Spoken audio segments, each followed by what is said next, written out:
cement is a core ingredient in our building, our infrastructure, which leads to our economic growth and our development, and the people that are able to live within those communities, to be able to provide an affordable product that gives so many sustainable attributes to the future building of society as well as sustaining society. It's really great to know that we have a product that we can market that does have such a strong future. In terms of sustainability, it's really important with any product, with any aspect that has environmental challenges, that we are not just aware, but we have ways of being able to manage that over time. That's really important for us globally, it's very important for us in India, and it's very important for the country that I come from in Australia. And there are really, I think the World Business Council really captures those challenges really well under its 4 prongs. The first one, of course, being energy efficiency. Being a developed country, Australia really has developed that through having pre-calciner technology across its kilns, which I know India it has the opportunity to make sure that all future kilns will be pre-calciner, and they are. Number 2 is clinker substitution. When we have the ability to draw through other materials and still keep the strength and the durability of the product that's going to reduce emissions within our sector, it's really important that not only our government is engaged, but all our key stakeholders have the confidence these new products can come in and make a substantial difference in terms of our emissions footprint, but at the same time be able to draw through that core building block known as cement. Number 3 is alternative fuels or co-processing, when you can use other materials apart from coal so that we can reduce our emissions. In Australia, wood waste from building materials, so waste that would have just gone straight into a pit as garbage, is being utilised, and our government actually pays for us to use those type of alternative materials, which is a really big tick. And fourthly, and sadly, is CCS, or carbon capture and storage and utilisation, which I don't know if we are going to get there, but it's something that we aspire to, but it's not something that we're building our roadmap around at the current time. The advantages of concrete, we just spent a day in a meeting working through the Sustainability Development Goals, SDGs, and working through, well, what are the actual advantages and also opportunities and risks with each of those different goals.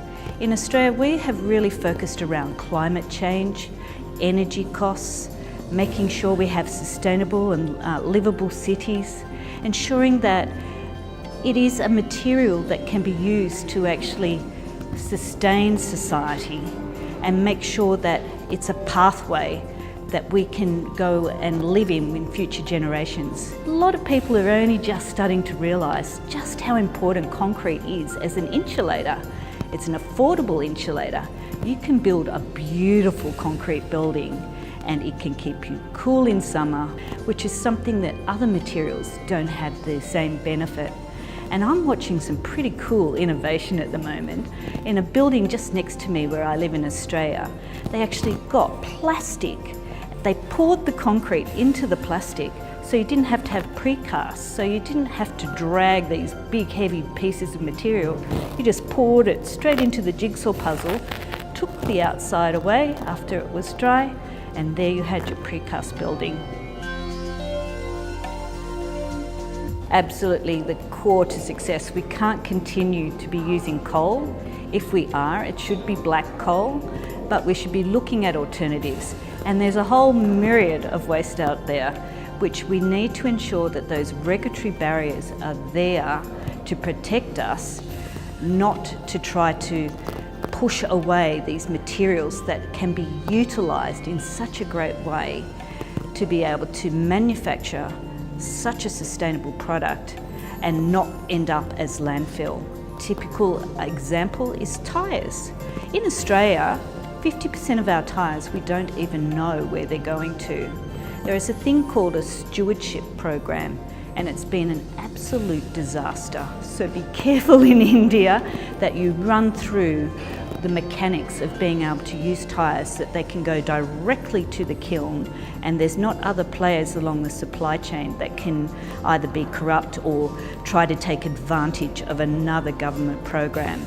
So there are so many different things. We have a plant in Victoria in Australia where we actually use paints, solvents, we use pot liners from the aluminium sector, and they're all turned into an alternative fuel. Our kilns are geared for it, and they can even transport it over 1,000 kilometres, and it's still a viable option for that particular kiln.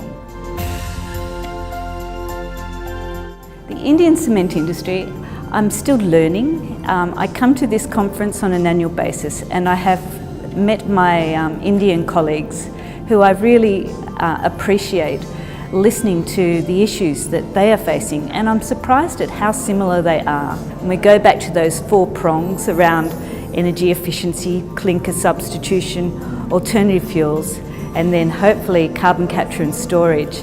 The similar story is there.